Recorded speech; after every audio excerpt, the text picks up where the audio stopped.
반갑습니다. 장재현 목사입니다. 온라인 구약성경, 구약성경 공부가 아니죠, 여러분. 신구약성경 개관 6주차입니다. 원래 신구약성경 개관 10주 만에 끝나는 걸로 되어 있어요. 네, 근데 지금 진도가 창세기예요. 끝낼 수 없다는 뜻이죠. 도무지. 네, 그렇기 때문에 이번 겨울에는 2020년 겨울에는 구약만 좀 보려고 하고 신약은 내년에 가능한 시간에 보는 방향으로 하도록 하겠습니다. 이 사태를 이렇게 맞이하게 된 게 전적으로 제 잘못이고 저는 열심히 하려고 나름대로 노력을 했었습니다. 그래서 그런 점도 여러분들이 양해를 해주시고 성실하게 따라와 주시기 바랍니다. 여러분, 저도 이거 촬영하고 편집하고 생각하고 상당한 시간이 걸립니다. 그래서 여러분들이 조금 더 그렇게 양해를 해주시고, 지금 오늘까지 해서 6, 7, 8, 9, 10 5번 남았는데 진도를 조금 빨리 내서 구약 성경 그래도 한번 좀 다 볼 수 있도록 해야 하지 않을까라는 생각을 가지고 있습니다. 다시 한번 온라인이지만 여러분들께 죄송하다는 말씀 전달 드립니다. 지난 시간까지 살펴본 내용 우리가 조금만 복습하고 넘어갔으면 좋겠는데요.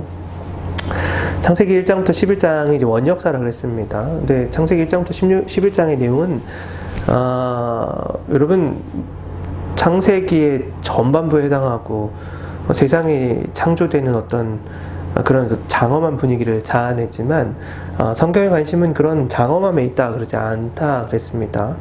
성경은 세상을 하나님께서 창조하셨다라는 선언, 그것도 여러분 중요하지만 창세기 1장부터 11장까지 주된 내용은 여러분 여기에 이제 있습니다. 이제 아브라함이 좀 있으면 나오고 이삭이 나오고 야곱이 나오고 12아들들이 나오고 이제 요셉이 나오고, 그래서 출애굽에 수많은 백성들이 가 있었는데, 그래서 이 공동체가 출애굽한 이제 백성이 되잖아요. 하나님께서 선택하신 백성이 되는데, 왜 이들을 부를 수밖에 없었는지에 관한 배경이 되는 게 창세기 1장부터 11장까지입니다. 이게 무슨 말이냐? 하나님께서 구원받은 백성을 세상 가운데 부르신 이유가 있다는 겁니다. 여러분, 그렇게 따지고 보면 구원이 우리의 최종 목표가 아닙니다. 우리 여러분 구원받았죠? 구원받았어요. 예수님으로 인해서 도저히 구원받을 수 없는 저희들이 예수님의 의로우심으로 말미암아, 루터식으로 표현하면 그 의가 우리 가운데 전가돼서 우리가 이제 신실하심, 하나님의 신실하심 앞에 그분의 이제 주권, 통치 아래 놓이는 이제 당신의 백성이 되었다 라는 건데, 여러분 그게 여러분 끝인가요? 신앙생활에. 그럼 나머지 인생은 여러분 뭡니까? 천국 가기 전까지 우리들이 해야 할 일이 있다는 거예요. 그거에 대한 이제 설명을 이들이 해내는 겁니다. 여러분, 구약과 신약을 볼 때 가장 기본적인 것은 구약과 신약이 다르지 않다는 전제에서 출발을 해야 됩니다. 우리는 생각을 할 때 구약 성경은 옛날 율법이고 예수님 오시기 전에 율법이고 그래서 폐해져야 되는 거라고 생각을 하는 경향들이 많이 있죠. 신약에 비해서 구약은 열등한 거고, 구약에 어떤 말씀들이 있는데 신약의 말씀들이 있으면 신약의 말씀에 비추어서 이제 구약을 해석을 하는데, 여러분 그거는 성경을 보는 그렇게 건강한 태도는 아니라는 생각이 듭니다. 왜냐? 여러분 예수님이 보셨던 성경이 있습니다.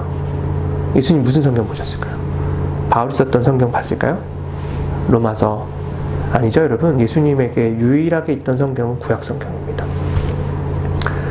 구약 성경을 그래서 여기저기 인용하시죠. 시편 인용하시고 이사야서 인용하시고 이런저런 성경들 인용을 많이 하시죠. 바울이 여러분 들고 있던 성경은 뭘까요? 바울은 여러분 당연히 구약 성경밖에 없었습니다. 그럼 이건 당연한 거예요. 그렇다고 한다면 예수님조차도, 바울조차도 구약 성경을 가지고 신앙의 틀을 해석하고 그것의 성취로서 예수님이 오셨다라고 이제 설명을 하죠. 그렇다고 본다면 구약성경 우리들에게 굉장히 중요한 통찰을 주고 신약 못지않게 비중이 있어야 된다고 저는 생각을 합니다. 다르지 않다는 거예요. 구원받은 백성 임무, 여러분 뭡니까? 그거는 이제 우리가 살펴볼 테지만 해야 할 임무들이 있다는 겁니다. 이들이 아브라함을 하나님께서 부르시고 이삭과 야곱과 이런 것들 부르시는 데는 여러분 이유가 있다는 말입니다. 그 이유에 대한 배경을 설명해 주는 거가 바로 창세기 1장부터 11장까지의 역할인 겁니다. 무슨 일이 있었죠, 여러분? 1장부터 2장까지는 하나님께서 세상을 창조하셨대. 사람은 창조하셨대. 우와. 이게 여러분 끝이라고 한다면 3장부터 시작되는 게 뭐예요? 1장, 2장의 내용이 안 중요하다는 게 아닙니다. 3장부터 시작되는 거는 죄의 시작인 겁니다. 선악과를 따먹죠. 아담과 하와가 뱀에게 속아서 선악과를 따먹죠. 우리가 지난 시간에 살펴봤지만 원죄는 그릇된 자기애로부터 출발한 겁니다. 사탄의 어떤 속임이나 이런 것들이 아니라 그릇된 자기애. 다시 번역을 하면 스스로가 하나님이 되고자 하는 욕망에 휩싸여서 하나님의 명령, 하지 말라는 그 명령을 어기고 그 선을 넘어서 하나님의 자리를 탐한 것. 그게 여러분 인류 최초의 죄라고 했었습니다.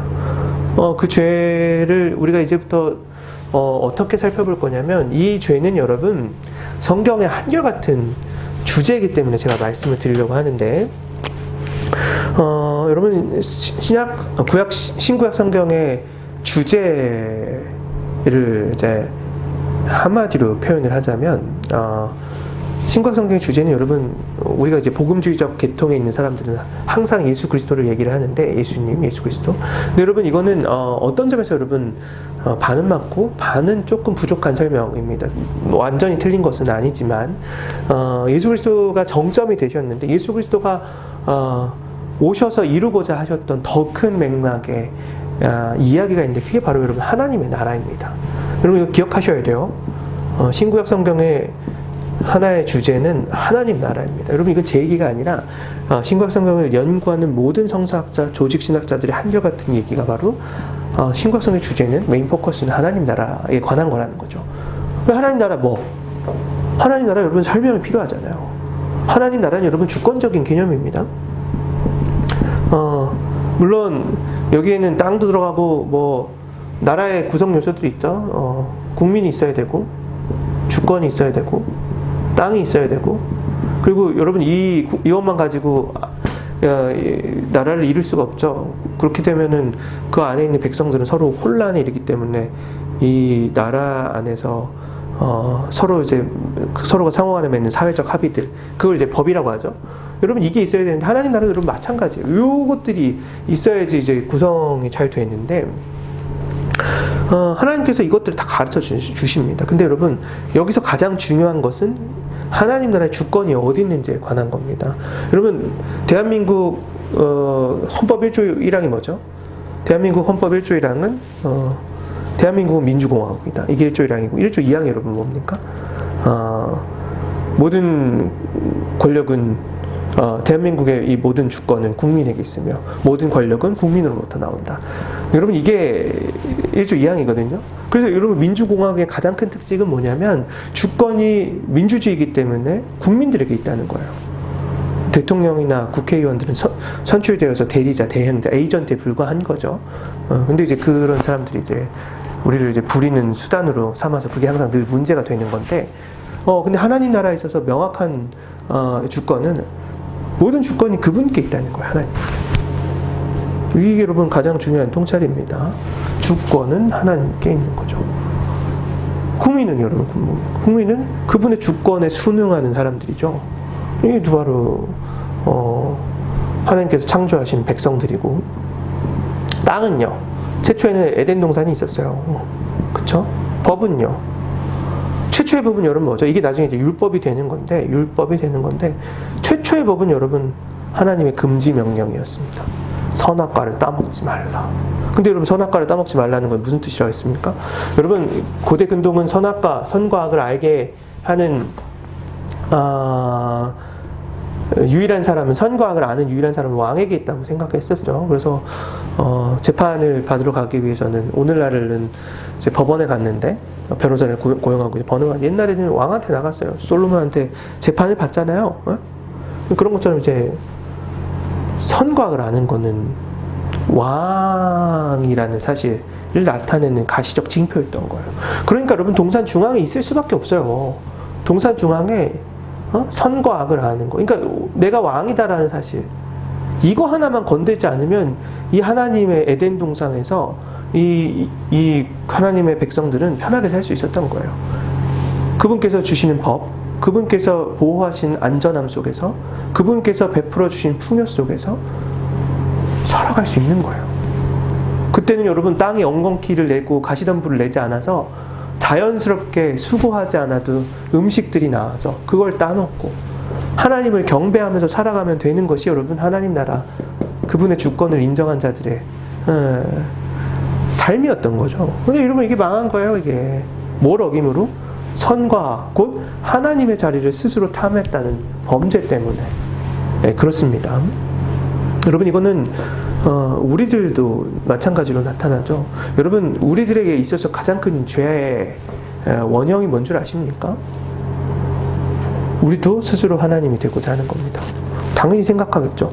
아니 목사님, 저는 하나님이 되고자 하는 생각이 없어요. 근데 여러분 우리 안에 그 욕망이 얼마나 크게 도사리는 줄 아십니까? 일례로 여러분 우리가 하나님이 되고자 하기 위해서 하는 전형적인 행동들이 있습니다. 그게 뭐죠 여러분? 일단 가장 큰 건 여러분 돈이죠. 돈. 청년들하고 나눴습니다. 돈은 여러분 우리들에게 유사 전능함을 부여해 준다라고 합니다. 그렇죠 여러분? 돈이면 다 살 수 있잖아요. 돈이면 다 살 수 있어요. 이거 여러분 우리 청년들하고는 여러 차례 나눴던 건데 마이클 샌델이 쓴 책 중에 정의란 무엇인가를 썼던 마이클 샌델이 돈으로 살 수 없는 것들이라는 책을 썼는데, 이 책에서 이제 문제 삼는 거는 자본주의가 문제는 많이 있지만 그래도 괜찮은 거였는데, 현대 자본주의, 오늘날의 자본주의가 가지고 있는 큰 문제에 대해서 이제 언급을 해줍니다. 옛날에는 그래도 자본주의가, 물론 이제 여러분 여러 가지 안 좋은 점들이 있죠. 자본, 말 그대로 자본이 주인인 세상이기 때문에, 돈이 주인인 세상이면 당연히 인간은 돈을 벌기 위한 수단이 되고, 그래서 노동하는 인간은 항상 소외되는 현상이 있죠. 근데 여러분 자본주의 옛날에는 그래도 괜찮은 게 있었단 말이에요. 근데 이게 문제가 뭐죠? 오늘날로 넘어오면서 옛날에는 마이클 샌델의 견해입니다. 돈으로, 이 자본으로 살 수 없었던 영역이 있었다고 합니다. 그게 뭐죠 여러분? 예를 들면 생명, 사랑, 뭐 이런 것들, 또 뭐 용서, 뭐 이런 것들. 근데 여러분 요새 이걸 돈으로 다 살 수 있다는 거예요. 생명을 돈으로 살 수 있어요? 살 수 있대요. 대리모. 여러분 대리모 미국에서 7,000불? 이면 대리모를 살 수 있다는 거예요. 생명. 그럼 낳고 난 다음에 생명. 그럼 빠이빠이 하는 거잖아요. 생명 살 수 있고, 사랑 살 수 있죠. 성 살 수 있어요 여러분. 용서? 이게 여러분 마이클 샌델은 보석금으로 보는 겁니다. 보석금, 돈 있는 사람은 용서도 받을 수 있어요. 이런 영역들까지 점차적으로 침범해서 돈이 여러분 유사전능, 돈만 갖고 있으면 뭐든지 다 할 수 있는 신의 위치에 오르는 그런 기이한 현상들이 벌어지더라. 그게 오늘날 문제다. 여러분 우리가 만약에 돈을 추구하잖아요. 돈이 전부인, 배금주의라고 그러죠. 돈이 전부인 세상 속에서 살아가잖아요. 우리도 하나님을 믿는다 하면서 돈을 동시에 주인으로 섬기면서 살아가잖아요. 예수님 경계하시죠. 그걸 만몬이라고 해서. 그럼 여러분 우리도 선악과를 따먹은 거죠. 하나님의 자리를, 스스로 하나님의 자리를 되고자 해서. 이런 건 많이 있습니다. 돈뿐만이 아니죠. 명예, 권력 마찬가지입니다. 권력을 갖고자 하는 이유가 뭐죠? 사람들이 내 말을 듣게 하기 위해서. 다시 말하면 내가 스스로가 주인이 되어서 다른 사람들을 복종케 하기 위해서 명예와 권력 이런 것들을 탐한다라는 말입니다. 오늘날 여러분 일관된 주제죠. 예나 지금이나 인간은 선악과를 따먹기 위해서 발버둥 쳐왔던 겁니다. 이게 여러분 죄의 본성이에요. 죄의 본성. 그럼 여러분 이상적인 게 뭐냐? 성경은 사실 길게 기록되지 않아도 될 법했어요. 이상적인 건 뭐겠어요 여러분? 당연히 하나님의 주인 되심. 이 세상의 주인이 돈이나 혹은 내 스스로, 내 자신, 자기에 기반한 어떤 자아 숭배가 아니라 하나님을 주인으로 모시고 그분의 뜻을 이루는 겸손함이 구비된 백성으로 살아가는 것. 그게 여러분 성경이 말하는 한결같은 법칙인 겁니다. 이게 얼마나 한결같냐? 이 내용을 계속 얘기를 해요.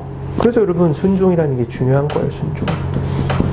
되게 고루한 단어 같죠? 순종이 여러분 성경에서 가장 중요한 단어입니다.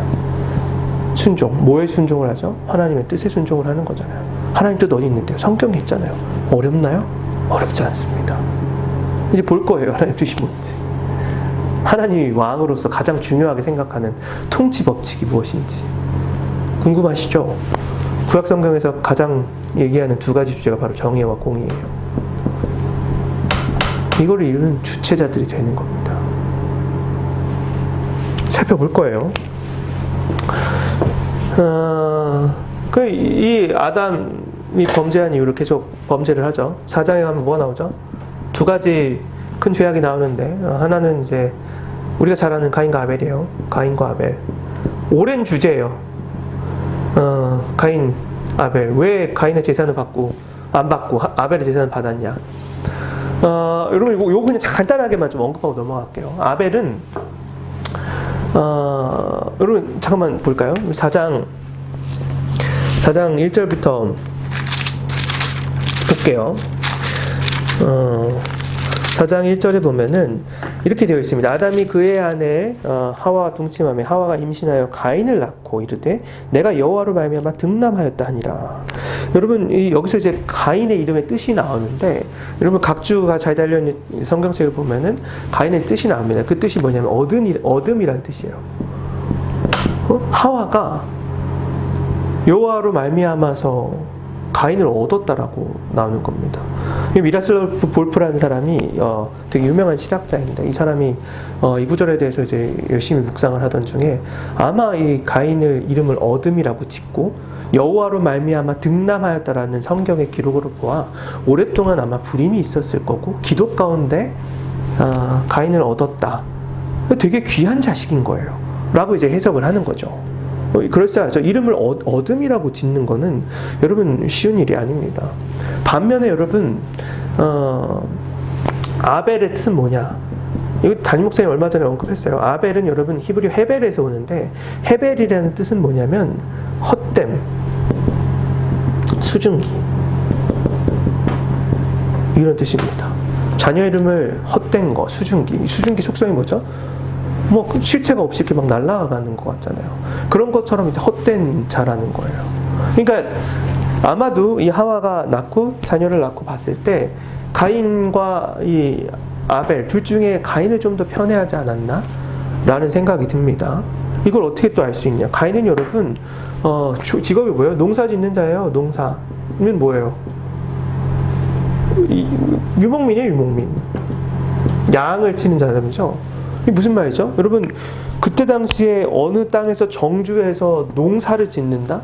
그건 여러분 부유한 게 산다는 징표였습니다. 그때는 여러분 지금처럼 뭐 1차, 2차, 3차 산업 다 발전한 게 아니잖아요. 삶을 살아가는 형태가 두 가지밖에 없었어요. 한 군데서 정착을 하면서 무언가를 일궈내는 삶을 살아가느냐, 가인처럼 농사를 지어가며 살아가느냐. 정주한다는 건 안전하다는 뜻이고 안온하다는 뜻이고 더불어 동시에 상대적으로 부유하다는 뜻을 갖고 있는 거겠죠. 아벨은 그런 땅의 깃반과 기틀이 없는 거예요. 무슨 뜻이죠, 여러분? 어딜 가나 수증기처럼 증발하는 거예요. 어디에서 안주하지 못하고 증발하는 거죠.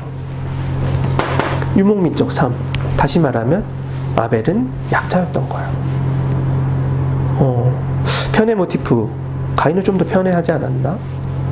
이름을 이따위로 짓는 거 보면 그럴 수도 있죠, 여러분. 그리고 가인은 그때 당시에 사람들로부터 인정받는 부유한 사람이었던 거죠. 근데 누구의 제사를 받죠? 하나님께서 아벨의 제사를 받으시는 거예요. 뭐 이런 걸 전통적으로 해석하는 여러 가지 이유들이 있습니다. 근데 여기서 다만 기억해야 될 거는 하나님께서 가난한 자의, 여기서 가난하라고 하는 거는 신구약 성경은 여러분 한결같이 얘기합니다. 단순한 물리적 가난만을 의미하는 건 아니에요. 물리적으로 가난하다고 해서 모두가 다 하나님의 뜻대로 사는 거 아니니까요. 근데 어쨌든 가난하면 우리 가운데 하나님에 대한 깊은 향수가 나기 시작하는데, 심령이 가난해도 어쨌든 그 가난한 자가 올려드리는 그 예물을 하나님께서 받아주신 거죠. 가인은 아마도 부유하고 그렇기 때문에 하나님께 하나님에 대한 이제 필요도가 상대적으로 좀 덜했을 수 있죠. 그래서 형식적으로 제사했을 수 있을 것 같아요. 어찌되었건 받지 않죠. 근데 여러분, 성경은 이거에 대해서 너무 많은 얘기를 하지 않습니다. 침묵이 되어 있죠. 배경으로 남겨둬야 될 텐데. 근데 뭐가 하냐면, 이 가인이 얼마만큼 이제 엉망이었냐면, 자기의 제사를 안 받아줄 수도 있죠. 안 받아줄 수 있잖아요. 근데 하나님이 그거 와서 너의 제사가 이거 잘못됐잖아. 너 제사 똑바로 돼. 이런 거 묻지 않으세요. 하나님이 우리의 제사, 여러분, 우리가 드린 예배 어느 날은 안 받으실 수 있지 않을까요? 우리가 막 딴 생각하고, 우리가 막 일상을 엉망으로 살다 와서 집중도 안 되고 그 제사 하나님이 안 받으실 수 있어요. 근데 문제의 본질은 거기에 있지 않아요. 하나님이 안 받았을 때 너 이게 제사가 잘못됐어, 엉망진창이야, 그거 묻지 않는데 가인의 표정을 봅니다. 너 왜 이렇게 안색이 어둡냐? 이건 물으세요. 하나님이. 내가 제사 안 받을 수도 있지. 그 예배를 받는 주체자가 결정하는, 그 당사자가 결정하는 거 아닙니까? 뭐 물어보는 줄 아세요? 너 왜 이렇게 안색이 엉망이냐? 응? 가인이 뭐라고 얘기를 하죠? 가인이 이제 자기 제사물을 안 받자 안색이 몹시 변하여서 이렇게 물어보십니다. 여호와께서 6절에 가인에게 이르시되 내가 분하여 함은 어찌 됨이냐? 안색이 변하면 어찌 됨이냐? 네가 선을 행하면 어찌 낯을 듣지 못하겠느냐? 선을 행하지 아니하면 어떤 일이면 죄가 문에 엎드러지냐니 죄가 너를 원한다. 너 선을 행하면 그냥 되는 거야. 너 선을 안 해놓고서 왜 이렇게 얼굴 그렇게 변하면 어떡하냐? 문제 여러분 본질이 뭡니까? 제사를 받았냐 안 받았냐 더 중요한 것은, 가인에게 찾으시는 것은 너 선행하면 되는 거잖아. 왜 이렇게 엉망이야? 응? 한 번에 제사보다 더 중요하게 생각하는 건 선을 행함이라는 거죠. 그리고 나서 무슨 말을 하죠? 죄가 너를 원하나? 너는 죄 다스려야 된다. 이 얘기를 합니다. 이게 아주 유명한 구절이죠. 죄가 너를 원하나? 너 죄 다스려야 돼. 우리가 여러분 태어날 때부터 죄의 유혹을 안 받는 존재로 태어나면 얼마나 좋아요. 죄를 안 짓는 걸로 세팅이 다 되어 있는 거예요. 여러분, 오늘날도 AI 기술이 너무 발전을 해가지고 어떤 값만 입력하면 자동적으로 저 값이 도출되는 어떤 프로그래밍을 우리가 할 수 있잖아요. 여러분, 오늘날의 기술력으로도 되는 거예요. 죄를 넣어도, 아무리 죄를 넣어도 죄가 도출되지 않는 그런 프로그램 오늘날도 할 수 있단 말이에요. 우리의 지성만 가지고도. 하나님이 우리를 만드셨을 때 그거 못 하셨을까요? 우리가 죄를 짓지 않는 존재로 만드는 거 하실 수 있지 않았을까요? 근데 여러분 그거 안 하세요. 죄의 유혹을 느끼는 존재로 만들었고, 자율성과 주체성 가운데 선을 선택하고 죄를 다스릴 수 있는 존재로 만드셨다는 거예요. 죄를 못 다스리죠. 그리고 어떻게 해요? 가만히 있을 때 돌로 죽여버립니다. 아벨을. 대상을 제거해버림으로 스스로가 주인이, 왕이 되고자 했던 모습을 보여주는 거죠. 4장에 라멕의 이야기 나옵니다. 라멕의 이야기만 잠깐 좀 보자면 또 길어지기 시작하는 라멕의 이야기. 라멕을 보면 뭐라고 하냐면 이런 얘기를 합니다. 이제 가인이 이제 죽이고 난 다음에 하나님으로부터 형벌을 받는데 이게 너무 이제 가혹하니까, 제가 어디 나가면 사람들이 저를 죽이면 어떡하나, 그래서 표를 주죠. 너 죽이는 자는 7배의 벌을 더 받게 될 거야. 근데 라멕이 나중에 이제 가인의 이제 후대 사람인데, 라멕에는 뭐라고 얘기하냐면 가인을 위하는 벌이 이제 23절에서 보면은 라멕의 아내들이여 내 말을 들으라. 뭐라고 하냐면 나의 상처로 말미암아 내가 사람을 죽였다. 나의 상함으로 말미암아 소년을 죽였도다. 이렇게 나오고, 가인을 위하여는 벌이 7배일진데 라멕 자기 자신을 위해서는 벌이 70배이리라.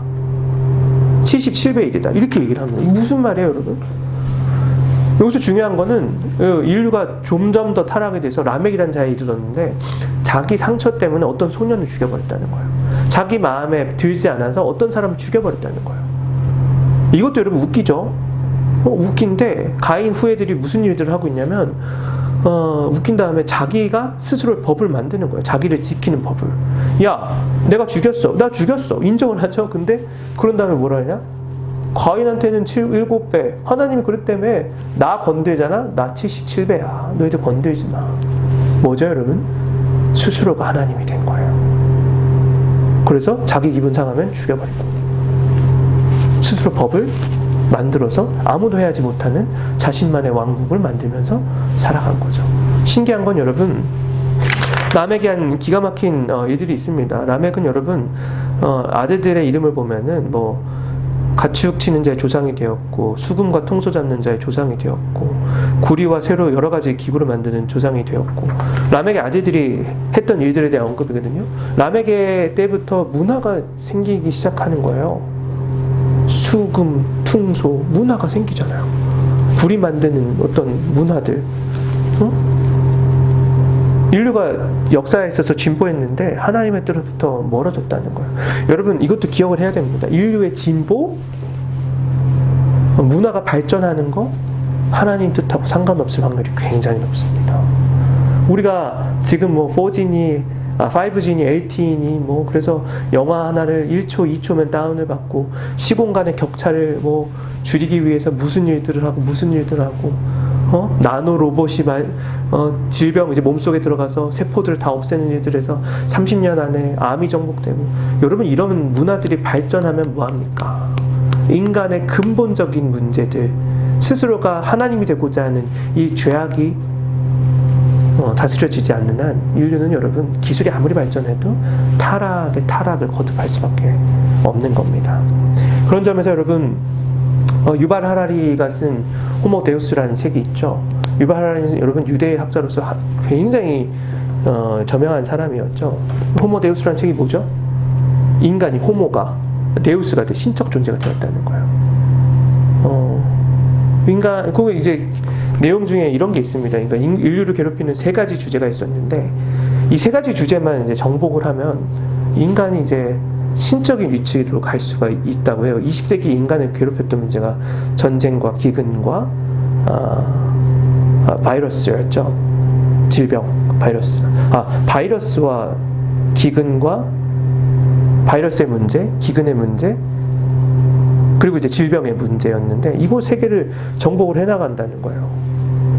그게 여러분 2016년도가 나왔는데 지금 역설적으로 그래서 신적인 존재가 된다고 했는데 지금 2020년에 코로나19가 터져서 이게 예견을 못했어요. 바이러스에 이렇게도 취약하구나, 사람이라는 존재가 이렇게도 미물이구나. 우리가 여러분 해야 될 일은 겸손하게 그분을 인정해야 되는 일인 거죠.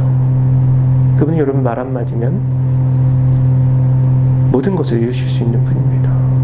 우리가 천년만년 영원히 살 것 같지만 돈만 있으면, 권력만 있으면, 혹은 이런저런 문제들만 해결되면 아셔야 돼요, 여러분. 그거 아니라는 거. 원역사 내내 이 얘기를 해요. 6장에 보면 땅에 만연해지기 시작을 하죠, 죄들이. 그래서 특별히 여기서 한 가지 살펴볼 게 있는데, 그때 온 땅이 하나님 앞에서 부패하여서 포악함이 땅에 가득한지라. 근데 여러분 이 포악이라는 단어가 계속 이제 나올 겁니다. 히브리어로는 하마스라는 단어인데 무슨 뜻이냐? 포악이라고 번역하는 건 좀 아쉬워요. 어떤 뜻이냐? 폭력이에요, 폭력. 여러분 이런 얘기를 했습니다. 갑자기 이름이 생각이 안 나네. 홉스 죄송합니다. 홉스라는 유명한 정치 철학자가 이런 얘기를 합니다. 인간이 이제 자연 상태에 있는 사회적인 계약이 아무것도 법 같은 거 없고 자연 상태의 인간은 뭐라고 하냐면 서로가 만인에 대해서 만인의 투쟁 상태에 있다. 이거 원어대로 번역하면 서로가 만인에 대해서, 그러니까 서로 상호 간에 짐승이 된다는 뜻입니다. 이게 무슨 말이냐? 욕망을 제어하지 않는 법이 없으면, 지금 보여주는 거죠. 법이 없으면 자기 자신, 인간들을 지켜주는 어떤 욕망을 제어하는 법이 없으면 서로가 서로에게 짐승이 된다는 거예요. 이런 예는 많잖아요, 여러분. 법이 없으면 여러분, 세상은 여러분 무법천지가 되는 거죠, 말 그대로. 자기가 더 갖고 싶어서 누군가를 죽여도 되고, 이런 일들이 이제 벌어지는 거잖아요. 하나님이라는 절대 기준을 떠난 인류가 만들어낸 세상이 뭐냐면 포악한 세상이에요. 폭력이 가득한 세상인 거예요. 그걸 하나님께서 지켜보시는 거예요. 어떻게? 어떤 마음으로요? 너무 슬프다. 여러분 단지 슬프지 않았습니다. 사람 만드신 걸 후회하고 한탄했다는 탄식이 나오는 거죠. 여러분, 오늘날도 우리가 마찬가지입니다. 하나님의 뜻을 우리가 떠났어요. 하나님이 저 하늘에서 보시는 평가, 인류가 이렇게 하마스 폭력적이고 받을 평가는 여러분 뻔해요. 하나님이 힘들어 하시는 거예요. 그게 있는 거죠. 바벨탑은 지난주에 살펴봤으니까 주의 절정으로 이루어진 거예요. 그러면 이런 인류를 대응하시는 하나님의 방법이 뭐냐는 거예요. 이런 인류를 바라보시면서 노아 때 홍수도 한번 하시죠. 다 죽여버리고 멸하시고. 근데 이 망가진 하나님 나라를 다시 복원하기 위해서 하나님께서 무엇을 하시냐? 여러분, 이게 바로 창세기 12장에 나오는 거예요. 원역사의 기원을 알 수 없는, 연대를 알 수 없는 일들을 보여준 다음에 뭘 하시냐 하나님이 12장에 갑자기 뜬금없이 사람 하나가 등장을 해요.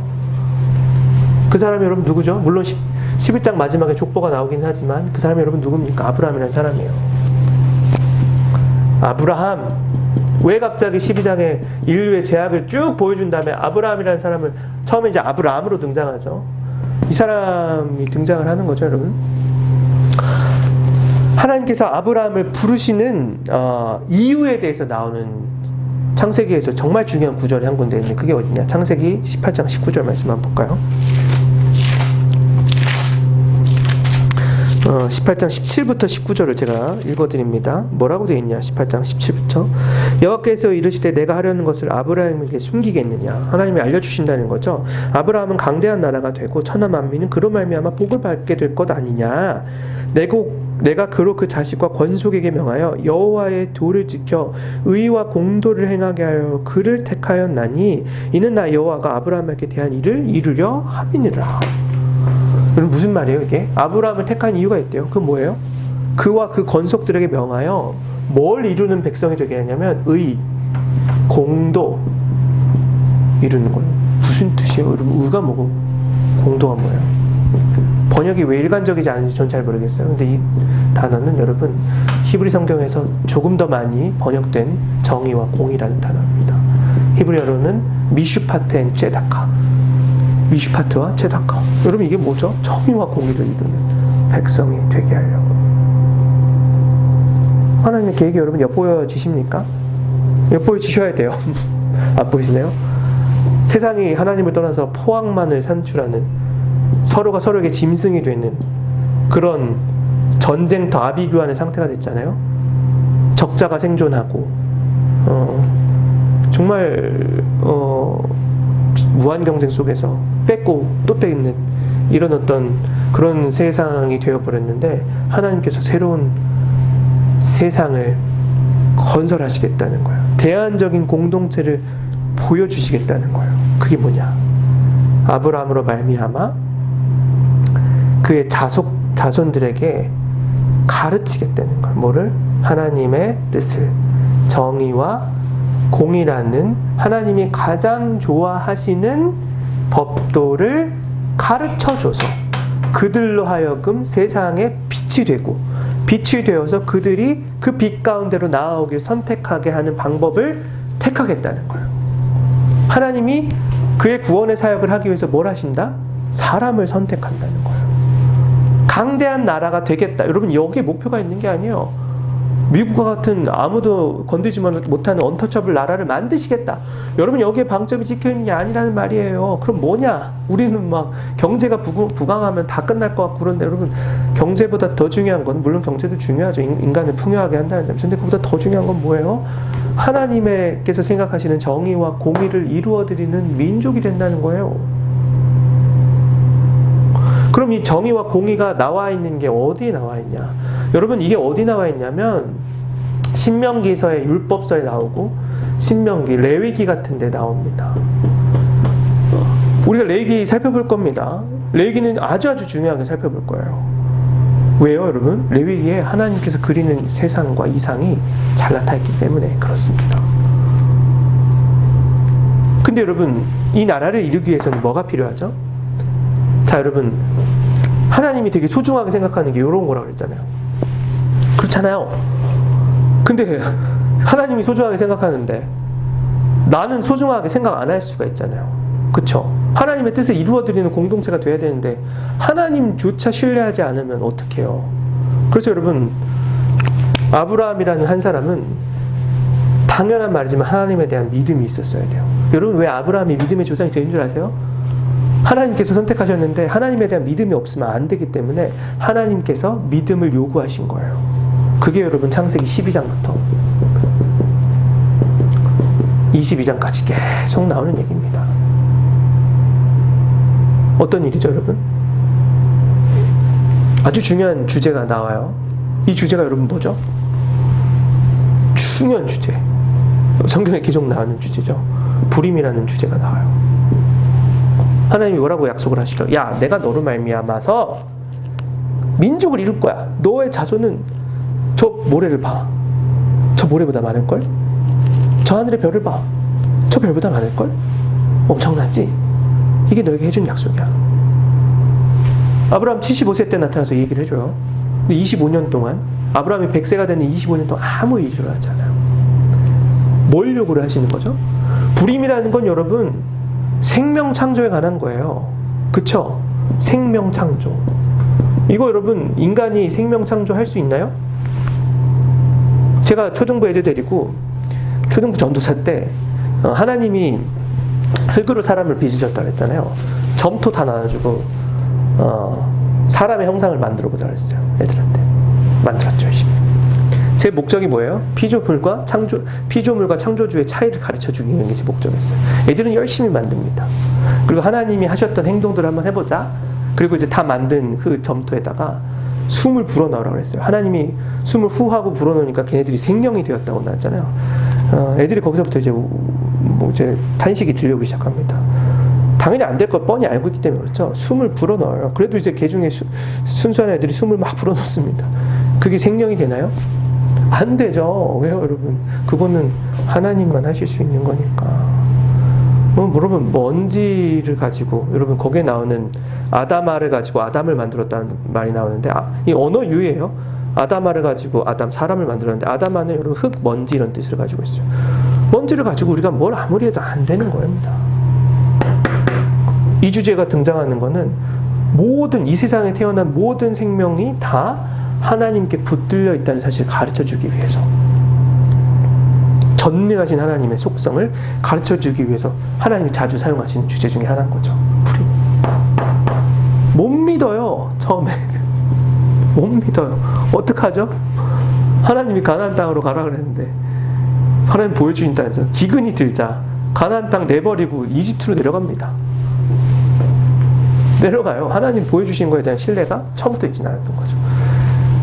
자손이 없어요. 어떡해요? 후사를 이어야 되는데 사라와 아브라함이 꾀를 내죠. 자기 여종 하갈에게 들어가서 우리 자녀를 잇자. 그쵸? 이스마엘이라는 이제 아들을 얻죠. 온전히 신뢰를 못하는 거예요. 근데 그 긴 시간 동안 아브라함이 딱 잘한 게 하나 있었는데, 남들 같으면 하나님 없다라고 얘기할 수 있는 그 순간에 99살 때 하나님이 나타나셔서 너 내년에 아들이 있을 거야 했을 때, 아멘 하나님, 내가 그 사실을 믿습니다 라고 인정하면서 어떻게 해요? 그분께 엎드리는 거죠. 고개를 숙이는 거죠. 인정하는 거죠. 그리고 나서 어떻게 하죠? 그 순종에 대한 하나님의 결과로, 보상으로 아들을 선물해 주시는 거예요. 믿음이 생기고 전능하심을 바라보는 겁니다. 여러분, 이게 쉬운 일이었냐? 아브라함이 고백을 합니다. 창세기에서 뭐라고 고백하냐? 저 내년에 100살이 되고 사라의 태는 다쳤어요. 이미 여성의 생리가 끊긴 지 오래된 거 하나님 아시지 않습니까? 근데도 하나님이 얘기를 하세요. 너 내년에 아들이 있을 거야. 생리가 끊겼습니다. 폐경이 온 거예요. 아브라함이 믿어요. 그게 여러분 믿음입니다. 하나님의 전능하심에 대해서 믿는 거죠. 아멘 하나님, 나는 할 수 없지만 당신은 가능하십니다. 믿고 순종했더니 전능하신 하나님의 역사를 보게 되는 거죠. 이 길에 이제 첫 발을 내딛게 된 거예요. 근데 여러분, 아직 끝나지 않았습니다. 그 아들을 어떻게 하라고 하시죠? 모리아산에 데리고 가서 번제로 바치라 그래요. 아브라함에게 온전한 믿음이 있는지를 마지막으로 한 번 더 테스트하려고 하는 거죠. 데리고 가죠. 어떡합니까? 죽이려고 하는 순간에 그 22장 처음에 보면 믿음을 시험케 하려고 나오는데 그 시험에서 통과해서 하나님께서 미리 예배했던 여호와 일에 미리 예배했던 이제 순양을 데리고 와서 제사를 드리는 일을 하게 되는 거죠. 뭐죠, 여러분? 하나님의 백성이 되려면 하나님께서 소중하게 생각하는 것들을 생각하려면 처음에 있어야 될 게 있는데 그건 여러분 바로 믿음입니다. 믿음. 하나님이 때때로 우리 삶 속에 요구하시는 것들이 있습니다. 여러 사건과 여러 사람들 만나게 하심으로써 우리들에게 뭘 요구하시냐. 여러 환경들을 보여주세요. 뭘 하시죠? 하나님에 대한 신뢰가 우리 안에 있는지를 가끔은 확인하실 때가 있습니다. 저도 돌아보건대 이 시험을 많이 겪었던 것 같아요. 하나님이 살아계시느냐, 하나님을 신뢰하느냐, 그게 제 역사에도 있었습니다. 도무지 보이지 않는 현실 가운데서 내가 살아있음을, 너에 대한 계획이 있음을, 내가 여전히 널 사랑함을 너는 믿으냐? 그때 아니라고 하고 싶을 때가 많았죠. 하나님 어디 계시는데요? 근데 그때도 제가 좋아하는 시편 31편 15절 말씀처럼 아멘 하나님, 저는 당신이 나에 대한 계획이 있음을 신뢰합니다. 나의 앞날은 주님 손에 있음을 저는 정말 신뢰합니다. 그리고 그 길을 걸어왔던 것 같아요. 하나님의 백성 공동체의 임무는 뭐냐? 믿음이 있는지입니다. 전능하신 하나님에 대한 믿음이, 세상 그 무엇보다 하나님께서 크시다는 믿음이 우리 안에 있느냐. 아브라함은 통과해냈고 그래서 믿음의 조상이 될 수 있었다는 말입니다. 마찬가지입니다. 이삭도 여러분 단출하게 나오지만 성경에서 창세기 26장 같은 데 보면은 믿음이 있었어요. 그래서 이제 우물을 파는 문제, 에색, 심나, 르호봇이라는 이제 우물 파는 이야기가 나오는데 하나님의 사람이 어떻게 살아가는지에 대한 방법을 보여주는 거거든요. 우물을 팠어요. 이제 밀리고 밀려가지고 기근 때문에 네겝 땅이라는 곳에 갔는데 거기서 이제 살기 위해서는 식솔들을 거느리고 왔는데 우물이 있어야 되잖아요. 우물을 팠어요. 그래서 그 땅이 하나님의 은혜로 비옥하게 되는 겁니다. 그러니까 사람들이 주변에 있는 원래 원주민들이 시기를 할 거 아니에요. 어떻게 하죠? 내쫓아요. 그때 지키지 않고 그냥 바보처럼 다른 곳으로 이동을 합니다. 거기 가서 이제 우물을 또 팠죠. 그랬더니 또 사람들이 오는 거예요. 비옥하게 되니까 내놔 우물. 딴 데로 갑니다. 하나님을 신뢰하면서, 우리에게 복 주실 하나님을 신뢰하면서 딴 데로 가고 또 팠어요. 또 나왔어요.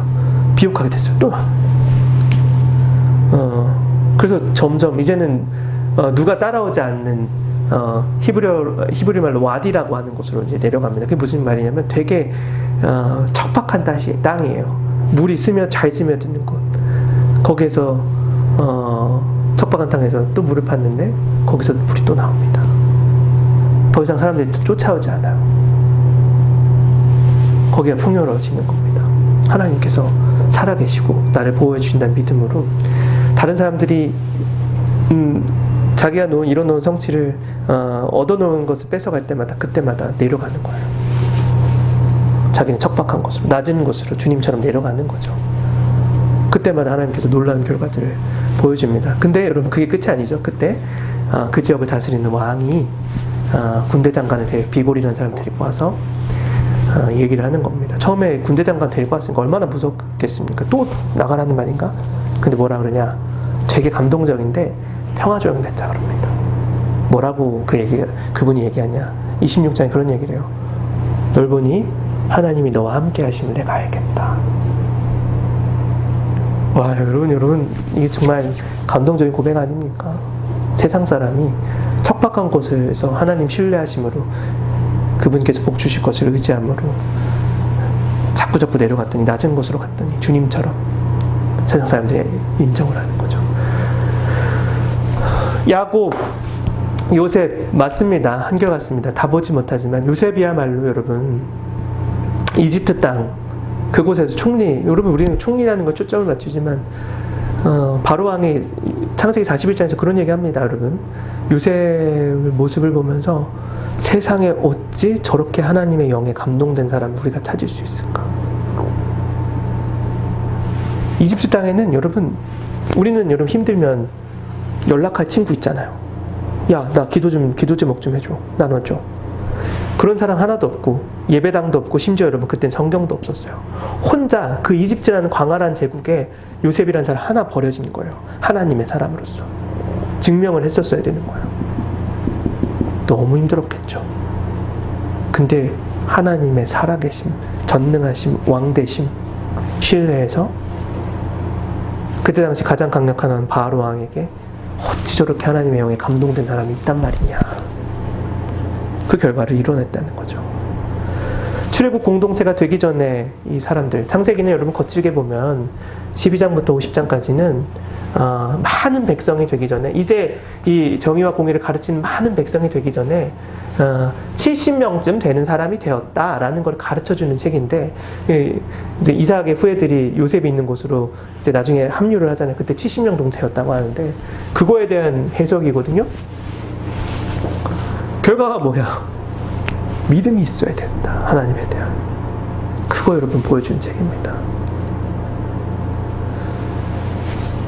자문하시기 바라요, 여러분. 오늘날 같이 하나님 믿기 어려운 이 시대 가운데 우리 안에 하나님에 대한 믿음이 있는지, 그리고 그 믿음을 가지고 하나님 신뢰하면서 좁고 낮은 곳으로 우리 주님이 우리에게 좁은 길 걸어가라, 거기에 생명이 있다 얘기하셨잖아요.